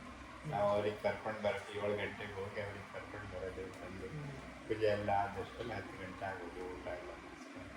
ಅವಾಗ ನಮ್ಮ ಅಜ್ಜಿ ಎಲ್ಲ 10-20 ನಮ್ಮನೆ ತಿಂಡಿ ಮಾಡಿ ಒಂದೊಂದು ಪಟ್ಟಣ ಮಾಡಿಕೊಡೋರು ನಮಗೆ. ನಾವು 1 ವಾರ ತಿಂತಾ ಇದ್ದೀವಿ. ಈ ಥರ ಗುಡಿಗಾರರು ವೃತ್ತಿಯನ್ನು ಮಾಡ್ತೀವಿ. ಸೊ ನೀವು ಇಂಜಿನಿಯರಿಂಗ್ ಮುಗಿಸಿದ್ಮೇಲೆ ನಿಮ್ಮ ಮೊದಲನೇ ಕೆಲಸ ಏನು? ಲೈಕ್ ಎಲ್ಲಿ ಸೇರ್ಕೊಂಡ್ರೆ, ಹೇಗೆ ಸಿಕ್ಕ ಕೆಲಸ ನಿಮಗೆ? ಆವಾಗಿನ ಕಾಲದಲ್ಲಿ ಇಂಜಿನಿಯರಿಂಗ್ ಅಂದರೆ ಮಾಡಿದರೆ ತುಂಬ ದೊಡ್ಡ ಅಚೀವ್ಮೆಂಟ್ ಇದ್ದಂಗೆ ಅವಾಗ. ಸೊ ನಿಮ್ಗೆ ಆ ಮೂಮೆಂಟ್ ಹೇಗಿತ್ತು? ನಿಮ್ಮ ತಂದೆಯವರು ಏನಂದ್ರೆ, ನೀವು ಇಂಜಿನಿಯರಿಂಗ್ ಮುಗಿಸಿದಾಗ ನಿಮ್ಮ ಮನೆಯಲ್ಲಿ ವಾತಾವರಣ ಹೇಗಿತ್ತು? ನಿಮ್ಮ ಅಕ್ಕ ತಂಗಿಂದಿರು, ಅಣ್ಣ ತಮ್ಮಂದಿರು ಏನಂದರು?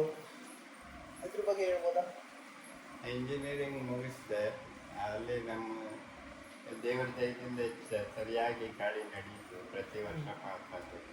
ಪ್ರತಿ ವರ್ಷ ಒಳ್ಳೆ ಮಾರ್ಕ್ ಬಂತು. ಹ್ಮ್. 5 ವರ್ಷ ನಾನು ನನ್ನ ಮೆಕ್ಯಾನಿಕಲ್ ಡಿಸಿಪ್ಲಿನಲ್ಲಿ ಫಸ್ಟ್ ಆಗೇ ಇದ್ದೆ ಮಂಡ್ಯದಲ್ಲಿ. ಹೀಗಾಗಿ ನಮ್ಮ ಮನೆಯಲ್ಲೂ ತುಂಬ ಎಲ್ಲರಿಗೂ ಹರ್ಷ ಆಗಿರೋದು. ಯಾರಿಗೆ ಕೇಳಿದ್ರು ನಮ್ಮ ದೊಡ್ಡಪ್ಪ ಹೇಳ್ತಿದ್ರು, ನಮ್ಮ ಮಗ ಅವನು ಇಂಜಿನಿಯರ್ ಇದ್ದಾನೆ, ಅಲ್ಲಿ ಇದು ಮಾಡಿದ್ದಾನೆ. ಅವ್ರು ಕೇಳೋ ಮೊದಲೇ ಇವರು ಹೇಳ್ತಿದ್ರು. ಈ ಥರ ಒಂಥರ ಎಲ್ಲರಿಗೂ ಒಂದು ಏನಂತಾರೆ ಅದಕ್ಕೆ ತುಂಬ ಅಭಿಮಾನ ಅಭಿಮಾನ. ನಮ್ಮ ತಮ್ಮ ನಮ್ಮ ಅಣ್ಣ ಈ ಥರ ಚೆನ್ನಾಗಿ ಇಂಜಿನಿಯರಿಂಗ್ ಮಾಡಿದ್ದಾರೆ, ಮೆಕ್ಯಾನಿಕಲ್ ಇಂಜಿನಿಯರಿಂಗ್ ಹಾಗೆ ಹೀಗೆ. ಸೊ ನೀವು ಫಸ್ಟ್ ಸೇರಿದ ಎಲ್ಲಿ? ನಾನು ಫಸ್ಟ್ ಎಂಜಿನಿಯರಿಂಗ್ ಆದಮೇಲೆ ಆಗಿನ ಕಾಲದಲ್ಲಿ ನಮ್ಮಿಂದ ಎಲ್ಲರೂ ಬಾಂಬೆ ಹೋಗ್ತಿದ್ರು. ಬಾಂಬೆಲಿ ಹೋಗಿ 2-3 ತಿಂಗಳು ಒಂದು ಪ್ರೈವೇಟ್ ಕಂಪನಿಯಲ್ಲಿ ಕೆಲಸ ಮಾಡಿದೆ. ಆಮೇಲೆ ಲೋಕಲ್ ಟ್ರೈನಲ್ಲಿ ಪ್ರಯಾಣ ಮಾಡ್ತಿದ್ದೆ. ಒಂದು ಇಂಡಿಯನ್ ಎಕ್ಸ್ಪ್ರೆಸ್ಸಲ್ಲಿ ಒಂದು ಇದು ಮ್ಯಾನೇಜ್ಮೆಂಟ್ ಟ್ರೈನಿಂಗ್ ಬೇಕು ಅಂತ. ಸೊ ನಾನು ನ್ಯಾಷನಲ್ ಮಿನರಲ್ ಡೆವಲಪ್ಮೆಂಟ್ ಕಾರ್ಪೊರೇಷನ್ ಅಂತ ಒಂದು ಅಪ್ಲಿಕೇಶನ್ ಹಾಕಿದೆ. ಅದರಲ್ಲಿ ನನಗೆ ಮ್ಯಾನೇಜ್ಮೆಂಟ್ ಟ್ರೈನಿಂಗ್ ಹೈದರಾಬಾದ್ ಹೋಗಿ ಇಂಟರ್ವ್ಯೂ ಕೊಟ್ಟೆ. ಸೊ ಏನೋ ನನ್ನ ಅದೃಷ್ಟನೋ ದೇವ್ರ ಜಯನೋ ಏನೋ ನನಗೆ ಅಲ್ಲಿ ಜಾಬ್ ಸಿಕ್ತು. ಅದು ಇಡೀ ಭಾರತದಲ್ಲಿ ಕೇವಲ 12 ಜನರಿಗೆ ತಗೊಂಡ್ರು. ಅದರಲ್ಲಿ ನಂದು ಒಂದು ನಂಬರ್ ಬಂತು. ಆ 12 ಜನರಲ್ಲಿ ಒಬ್ಬರಿಗೆ ಹೈದರಾಬಾದಲ್ಲಿ ಇಟ್ಟರು. ಅದರಲ್ಲೂ ನನ್ನ ನಂಬರ್ ಬಂತು. ಸಿಕ್ತು. ಅಂತೂ ಜೀವನ ಸುಖಮಯ. ಇದು ಒಂದು ಹೇಳೋಕೆ ಇಷ್ಟಪಡ್ತೇನೆ. ನಮ್ಮ ಸೋದರ ಮಾಮ ಒಬ್ಬರಿದ್ದರು, ರಾಮದಾಸ್ ಅಂತ. ಅವರು ನಮ್ಮ ತಾಯಿ ತಮ್ಮ. ಅವರು ನನಗೆ ಓದಬೇಕಾದ್ರೆ ಪ್ರತಿ ತಿಂಗಳು 70 ರೂಪಾಯಿ ಕಳಿಸ್ತಿದ್ರು. ಇದರಿಂದ ನಾನು ಮಂಡ್ಯದಲ್ಲೇ ಗೌಡ್ರ ಜೊತೆ ಸೇರಿಕೊಂಡು ಎಲ್ಲ ಟ್ರಿಪ್ ಮಾಡಿಕೊಂಡು ಚೆನ್ನಾಗಿ ಆರಾಮಾಗಿ ಮೆರಿಟ್ ಸ್ಕಾಲರ್ಶಿಪ್ ಸಿಗೋದು. ಹಾಗಾಗಿ ನನಗೆ ದುಡ್ಡಿನ ಪ್ರಾಬ್ಲಮ್ ಆಗಿಲ್ಲ ದೇವರಲ್ಲಿ. ನಮ್ಮ ಅಜ್ಜನ ಮನೆಯಲ್ಲೂ ಚೆನ್ನಾಗಿತ್ತು. ನಮ್ಮ ಮನೆಯಲ್ಲಿ ಅಂತ ಗೊತ್ತು ಎಷ್ಟೊಂದು ಮಕ್ಕಳು, ದೊಡ್ಡ ಕುಟುಂಬ. ಇದು ಆರ್ಥಿಕವಾಗಿ ಇದಾಗ್ತಿದ್ರು ನಮಗೆ ನೈತಿಕವಾದ ಬಲ ಇತ್ತು.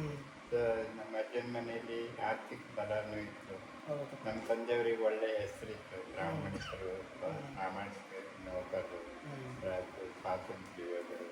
ನಾವು ಅದನ್ನು ಗಳಿಸಿದ್ದನ್ನು ಗಳಿಸಿ ಇಟ್ಕೋಬೇಕಂದ್ರೆ ಅದರಿಂದ ನಾವು ಅದೇ ಮಾರ್ಗದಲ್ಲಿ ನಡೆಯೋಕೆ ಇಷ್ಟಪಟ್ವಿ. ಆಯಿತು, ದೇವರ ಹಿಂದೇನು ಆಯಿತು.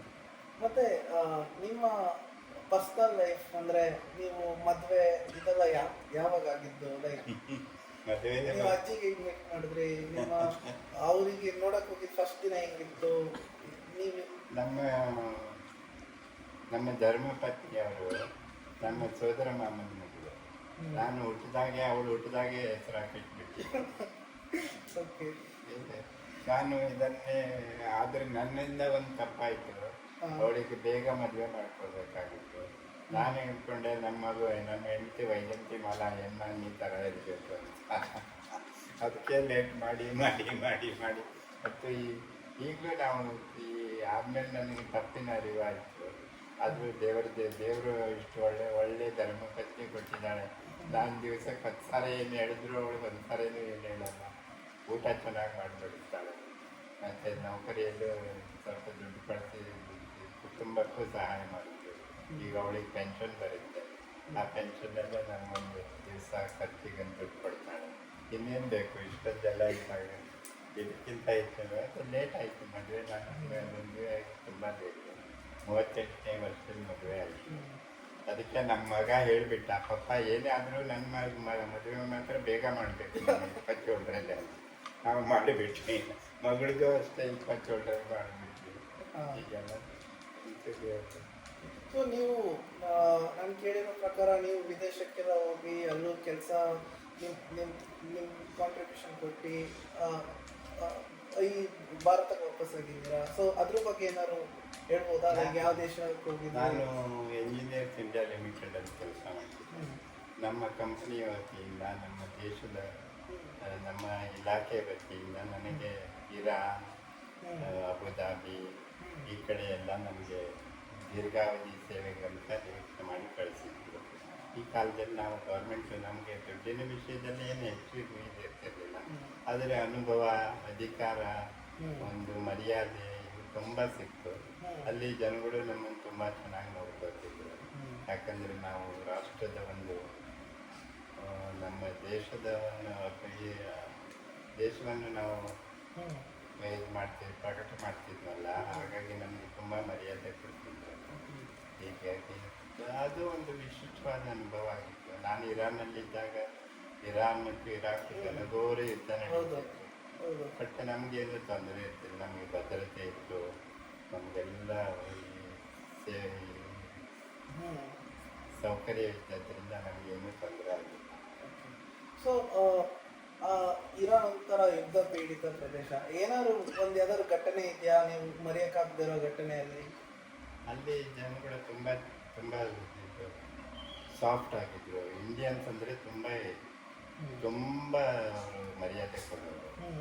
ನಾವು ಪೇಟೆಯಲ್ಲಿ ತಿರುಗಾಡಿದ್ರು ಕೇಳ್ತಿದ್ರು ಆಗ ಅಂದರೆ ಫ್ರೆಂಡ್, ಆಗ ಹಿಂದಂದರೆ ಇಂಡಿಯನ್. ಹೌದು, ಆಗ ಹಿಂದ್ ನನಗೆ ಅಮಿತಾಬ್ ಬಚ್ಚನ್ ಫೋಟೋ ತಂದುಕೊಡು, ರಾಜ್ ಕಪೂರ್ ಫೋಟೋ ತಂದುಕೊಡು ಅನ್ನೋದು. ನಾವೆಲ್ಲ ಒಂಥರ ಇದು ಮಾಡ್ತೀವಿ, ತುಂಬ ಇದು ಮಾಡೋದು. ಹಿಂದೂಸ್ತಾನ್ ಅಂದರೆ ಅವ್ರಿಗೆ ತುಂಬ ಸ್ವರ್ಗ ಇದೆ. ಒಂದು ಇದೇ ಹಾಡೇ ಇದೆ ಅವರ ಭಾಷೆಯಲ್ಲಿ, ನಾನು ಹಿಂದೆ ಹೋಗ್ತಿದ್ದೇನೆ ಅಂತ. ಹಿಂದಂದರೆ ಇದು ಸ್ವರ್ಗ, ಹಿಂದೂಸ್ತಾನ್ ಅಂದರೆ ಸ್ವರ್ಗ ಅಂತ. ಮತ್ತು ಓಕೆ, ಆಫೀಸಲ್ಲೆಲ್ಲ ನಮ್ಗೆ ತುಂಬ ಬೆಲೆ ಕೊಡೋರು. ಅವರೇನು ಅಷ್ಟೊಂದು ಇದಿರಲಿಲ್ಲ ನಮ್ಮಷ್ಟು, ಬಟ್ ನಾವು ಜೀವನ ಸುಖವಾಗಿತ್ತು ಅಂತಂದರೆ.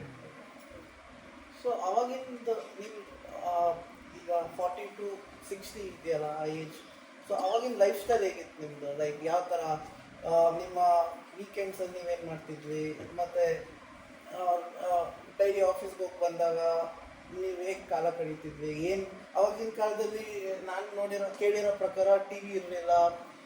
ರೇಡಿಯೋದಲ್ಲಿ ನೀವು ಯಾವ್ದಾದ್ರು ಕ್ರಿಕೆಟ್ ಮ್ಯಾಚ್ ಮಾಡಿದ್ರೆ ರೇಡಿಯೋದಲ್ಲಿ ಕಾಮೆಂಟ್ರಿ ಕೇಳಬೇಕಿತ್ತು. ಎಂಟರ್ಟೈನ್ಮೆಂಟ್ಗಂತ ಅಷ್ಟೊಂದು ಏನು ಇರಲಿಲ್ಲ. ಅವಾಗ ಏನೇ ಇದ್ರು ಮೂವಿ ಥಿಯೇಟ್ರಿಗೆ ಹೋಗ್ಬೇಕು, ಮೂವಿ ನೋಡಬೇಕು, ಬರಬೇಕು. ಸೊ ಅವಾಗಿನ ಕಾಲದ್ದು ಲೈಫ್ ಸ್ಟೈಲ್ ಹೆಂಗಿತ್ತು ಈಗಿನ ಕಾಲಕ್ಕೆ ನೀವು ಹೋಲಿಸಿದ್ರೆ? ನಾನು ಈ ಎಂಜಿನಿಯರ್ ಆಗಿ ದಿಲ್ಲಿಯಲ್ಲಿ ಕೆಲಸ ಮಾಡ್ತಿದ್ದೆ. ನಾನು ಮದುವೆ ಲೇಟ್ ಆಗಿದ್ದೆ. ನಮ್ಮ ಮನೆಯವರು ಬೆಂಗಳೂರಲ್ಲಿ ಕರ್ನಾಟಕ ಇಲಾಖೆಯಲ್ಲಿ ಕೆಲಸ ಮಾಡ್ತಿದ್ದೆ. ಹಾಗಾಗಿ ನನ್ನ ಕಂಪ್ಲೀಟ್ ಕುಟುಂಬವನ್ನು ಬೆಂಗಳೂರಿಗೆ ಬಿಟ್ಟಿದ್ದೆ. ನಾನು ಒಬ್ಬನೇ ಇರ್ತಿದ್ದೆ ಅಲ್ಲಿ. ನೀವು ಹೇಳಿದಾಗೆ ನಮ್ಮ ಕೆಲಸ 8 ರಿಂದ 5, ಇದು ಅಧಿಕೃತ ಕಾಲ. ಅನಧಿಕೃತ ಲೇಟಾಗಿ ಕೆಲಸ ಮಾಡ್ತಿದ್ವಿ, ಯಾಕಂದರೆ ಜವಾಬ್ದಾರಿ ತುಂಬ ಇರೋದಲ್ಲ 8 ಗಂಟೆ. ಹಾಗೆ ನಾವು ಅಲ್ಲಿ ನಮ್ಮ ಕರ್ನಾಟಕ ಸಂಘ ಇತ್ತು ದಿಲ್ಲಿಯಲ್ಲಿ. ಕರ್ನಾಟಕ ಸಂಘದಲ್ಲಿ ನಾವು ಒಗ್ನಾಗ್ತಿದ್ವಿ, ಅಲ್ಲಿ ಸಕ್ರಿಯವಾಗಿ ಭಾಗವಹಿಸ್ತಿದ್ವಿ. ಹೀಗಾಗಿ ಸೋಷಿಯಲ್ ಚಟುವಟಿಕೆಗಳಲ್ಲಿ ನಮ್ಮ ಕನ್ನಡದವರದೇ ಒಂದು ಸಮೂಹ ಇತ್ತು. ನಮ್ಮ ಕಂಪನಿ ನಮ್ಮ ಇದು EIಯಲ್ಲೇ ಒಂದು ಅಟ್ಲೀಸ್ಟ್ ಒಂದು 500 ಜನ ಕರ್ನಾಟಕದವರಿದ್ದರು. ಹೀಗಾಗಿ ಆ ಥರ ನಮ್ಮ ಟೈಮನ್ನು ಇದು ಮಾಡಿಕೊಟ್ಟಿದ್ದೆ. ನಮ್ಮ ಕುಟುಂಬ ಇಲ್ಲಿದ್ದರಿಂದ ನಾನು ತುಂಬ ಡಿಸಿಪ್ಲಿನ್ ಆಗಿ ನನ್ನ ಲೈಫಲ್ಲಿ ಇದು ಮಾಡ್ತಿದ್ದೆ. ಯಾಕೆ 2 ಫ್ಯಾಮಿಲಿ ಇತ್ತಲ್ವ, ಇದು ಒಂದು ಫ್ಯಾಮಿಲಿಯನ್ನು ನಡೆಸಬೇಕು. ಅದರಲ್ಲಿ ನಮ್ಮ ತಂದೆಯವರಿಗೂ ಸ್ವಾತಂತ್ರ್ಯದ ಪಿಂಚಣಿ ಬರೋದು. ಹೀಗಾಗಿ ನಮ್ಮ ತಂಗಿಗೂ ಕೆಲಸ ಇತ್ತು. ಹೀಗಾಗಿ ಫೈನಾನ್ಷಿಯಲಿ ನಮಗೇನು ತೊಂದರೆ ಆಗಿಲ್ಲ. ಆಮೇಲೆ ಸೊ ನಿಮಗೂ ಬೇಬಿ ಅಜ್ಜಿಗೂ ನಿಮ್ಮ ಬಾಂಡಿಂಗ್ ಹೇಗಿದೆ? ಅವಳು ನನ್ನ ತಂಗಿ. ನಮ್ಮ ತಂದೆಯವರಿಗೆ 2 ಮಕ್ಕಳು. ಅವಳು ನನ್ನ ತಂಗಿ 5 ವರ್ಷ, ನನಗೆ ಅವಳಿಗೆ. ಅವಳು ರಾಮಕೃಷ್ಣ ಹೆಗಡೆ ವತಿಯಿಂದ ಅವಳಿಗೆ ಜಾಬ್ ಸಿಕ್ತು. ಹಾಗಾಗಿ ಅವಳು KSPDC ಚೆನ್ನಾಗಿ ಕೆಲಸ ಮಾಡ್ತಾಳೆ. ದುರದೃಷ್ಟವಶ ಅವಳು ಮದುವೆ ಆಗಿಲ್ಲ. ಜೀವನದಲ್ಲಿ ನೀವು ಹೇಳಿದಾಗೆ ಗುಡಿಗಾರ ಕಲೆ ಕಲಿತಿಲ್ಲ, ಇಂಜಿನಿಯರ್ ಆದರು. ಅವಳು ಕಲೀಲಿಲ್ಲ, ಆದರೂ ಅವಳು ನಿಷ್ಠೆಯಿಂದ ಅವಳು ಕೆಲಸ ಮುಗಿಸ್ಕೊಂಡು ಈಗ ರಿಟೈರ್ ಆಗಿ ಚಂದವಾದ ಜೀವನವನ್ನು ಮಾಡ್ಕೊಂಡಿದ್ದಾಳೆ. ಜೀವನದಲ್ಲಿ ಕೆಲವೊಂದು ಇರುತ್ತೆ, ದೇವರ ಇಚ್ಛೆ ಮುಂದೆ ಏನೂ ಆಗೋದಿಲ್ಲ. ಆ ಥರ ಈಗ ನನಗೆ ಮೆಡಿಕಲ್ ಸೀಟ್ ಸಿಕ್ಕಿತ್ತು, ಮೆಡಿಕಲಿಗೆ ಹೋಗಿಲ್ಲ ನಾನು. ಅದು ನಮ್ಮ ಅಮ್ಮ ಹೇಳಿದ್ರು ರಕ್ತ ಕಾಣುತ್ತೆ, ಅದು ಬಿಟ್ಕೊಂಡು ಎಂಜಿನಿಯರಿಂಗ್ ಸೀಟಿಗೆ ಸಿಗಿದೆ. ಕೊನೆಗೆ ಮಾರ್ಕ್ಸ್ ರಾಮಕೃಷ್ಣ ಕೊಡಬೇಕಾಯ್ತು. ಇಲ್ದಿದ್ರೆ ಈ ಬಳ್ಳಾರಿಯಲ್ಲಿ ಸಿಕ್ಕಿತ್ತು ಮೆಡಿಕಲ್. ಮೆಡಿಕಲ್ ಆದರೆ ಏನೂ ಆಗಿರೋದು. ಆ ಥರ ಏನೂ ಹೇಳಲಿಕ್ಕಾಗಲ್ಲ. ಜೀವನ ಅಂದರೆ ಒಂದು ದೋಣಿ, ಯಾವ ಕಡೆ ಹೋಗುತ್ತೆ ಅಂದರೆ ಕರ್ಕೊಂಡು ಹೋದ್ರೆ ನಾವು ಹೋಗ್ತಾ ಇರ್ತೀವಿ. ನಮಸ್ಕಾರ. ಹೌದು, ನೀವು ಹೇಳಿದ್ದು ತುಂಬ ನಿಜಾನೇ. ನಾವು ಅಂದ್ಕೊಂಡಿದ್ದಕ್ಕಿಂತ ಜೀವನನೇ ಬೇರೆ ಥರ ನಡೆಯುತ್ತೆ, ಎಲ್ಲನೂ ಒಳ್ಳೆಯದಕ್ಕೆ ಆಗೋದು. ಸೊ ಏನೇನು ಘಟನೆ ನಡೆಯುತ್ತೋ ನಾವು ಅನ್ಕೋಬೇಕು, ಇದನ್ನೇ ನಾನು ಇಷ್ಟಪಟ್ಟಿದ್ದೆ, ಅದೇ ಜೀವನದ ಸಾರ್ಥಕತೆ. ಯಾವುದಕ್ಕೂ ಇದು ಮಾಡ್ಕೋಬಾರ್ದು, ನಡೀಬೇಕು. ಧೈರ್ಯ ಧೃತಿ ಇರಬೇಕು, ಜೀವನ ನಡೆಸ್ಕೊಂಡು ಹೋಗೋದು. ಎಷ್ಟೊಂದು ಕಥೆಗಳನ್ನು ಕೇಳಿದ್ರೆ, ಎಷ್ಟೋ ಒಬ್ಬನು ಯಾರೋ ಒಬ್ಬನು 8 ಸಾರಿ ಫೇಲ್ ಆಗ್ತಂತೆ, 9ನೇ ಸಾರಿ ಫಸ್ಟ್ ರ್ಯಾಂಕ್ ಬಂತಂತೆ, 8 ಸಾರಿನೂ ಒಂದು ಜೊತೆ ಕೇಳಿಲ್ಲ. ಯಾರ್ದೋ ಕಾಲಿಲ್ಲದೆ ಅವರು ಕೃತಕ ಕಾಲದಲ್ಲಿ ಡ್ಯಾನ್ಸಲ್ಲಿ ಭರತನಾಟ್ಯದಲ್ಲಿ ಪ್ರವೀಣಿಯಾಗಿ ಅವಳು, ಈ ಥರ ಅನೇಕ ಉದಾಹರಣೆಗಳಿವೆ ಅಲ್ಲಿ. ಅಜ್ಜ, ನೀರು ಕುಡಿತೀರಾ ಸ್ವಲ್ಪ? ಸರಿ. ಆಮೇಲೆ ಇವಾಗ ನಿಮ್ಮ ಬಗ್ಗೆ ತುಂಬ ತಿಳ್ಕೊಂಡೆ. ಇವಾಗ ಸ್ವಲ್ಪ ರ್ಯಾಪಿಡ್ ಕ್ವಶನ್ಸ್ ಕೇಳೋಣ, ಲೈಕ್ ಒಂದು 2-3 ಕ್ವಶನ್ಸ್. ನಿಮಗೆ ಇಷ್ಟವಾದ ಆಹಾರ ಏನು, ಫುಡ್ ಏನು, ಲೈಕ್ ಇಷ್ಟವಾದ ಫುಡ್? ನನಗೆ ಸಾತ್ವಿಕವಾದ ಆಹಾರ ತುಂಬ ಇಷ್ಟ, ಉಪ್ಪಿನಕಾಯಿ ತುಂಬ ಇಷ್ಟ, ಹಪ್ಪಳ ತುಂಬ ಇಷ್ಟ, ಬೇಳೆ ಸಾರು ತುಂಬ ಇಷ್ಟ. ಬಟ್ ನಮ್ಮ ಧರ್ಮಪತ್ನಿಯವರು ತುಂಬ ಕಡಿಮೆ ಮಾಡ್ತಾರೆ.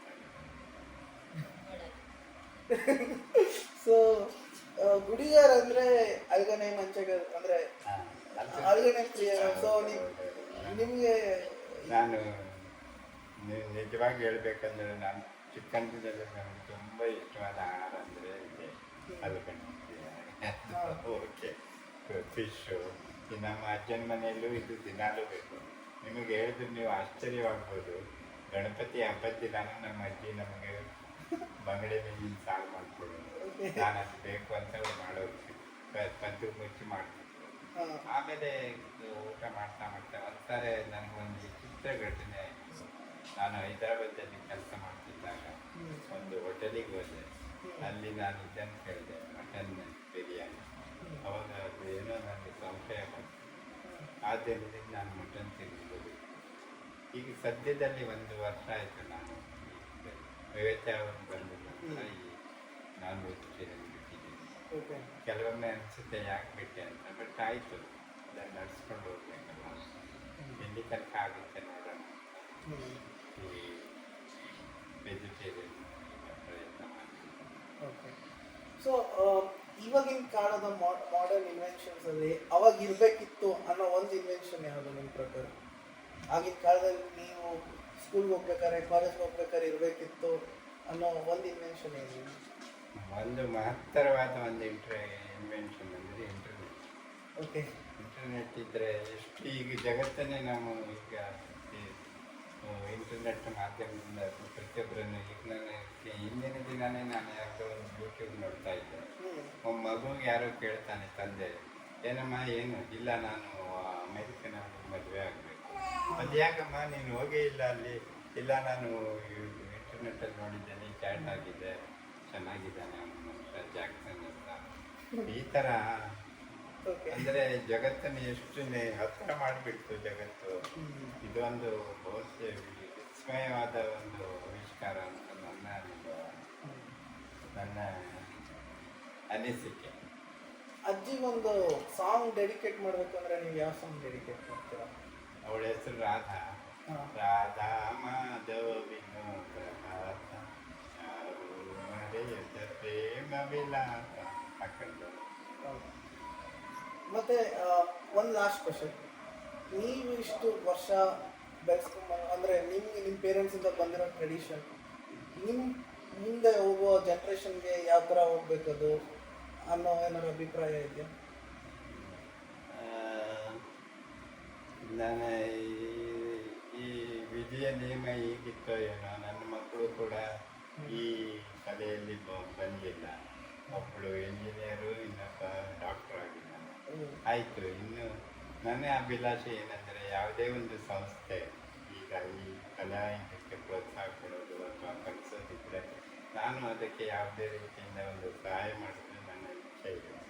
ಈಗ ಸಮಯ ಯಾವಾಗ ಬರುತ್ತೆ ಅನ್ನೋದು. ಯಾಕಂದರೆ ನನ್ನ ಕಲೆಯ ಬಗ್ಗೆ ತುಂಬ ಅಭಿಮಾನ ಇದೆ. ಆ ಕಾರಣದಿಂದ ಈ ರೀತಿಯ ಸೇವೆಯನ್ನು ನಾನು ಮಾಡಬೇಕಾಗ್ಬೋದು ಅನಿಸ್ತದೆ. ಕೊನೆಯದಾಗಿ ನಾವು ನಮ್ಮ ಪಾಡ್ಕಾಸ್ಟ್ ಮುಗಿಸೋಕ್ಕಿಂತ ಮುಂಚೆ ಈಗಿನ ಪೀಳಿಗೆಗೆ ಈಗಿನ generation internet posh living forward life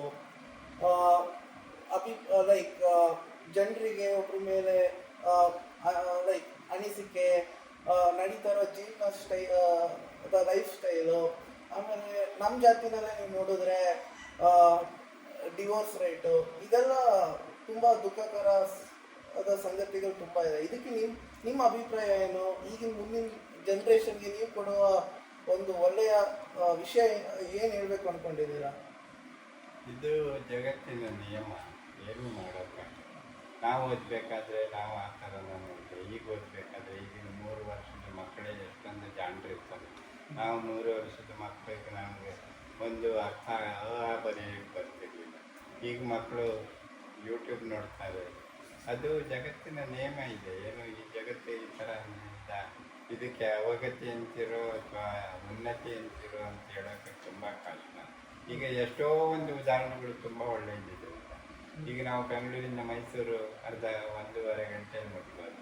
ಮಧ್ಯಾಹ್ನ ಕಾಲದಲ್ಲಿ ಅದು 5-7-8 ಗಂಟೆ ನಡೆಯೋದು. ಮಧ್ಯಾಹ್ನ ಕಾಲದಲ್ಲಿ ಅಡುಗೆ ಮಾಡಬೇಕಂದ್ರೆ ಎಷ್ಟು ಕಷ್ಟ, ಹೆಣ್ಣು ಮಕ್ಕಳು. ಈಗ ಎಲ್ಲ ಸೌಕರ್ಯ ಇದೆ.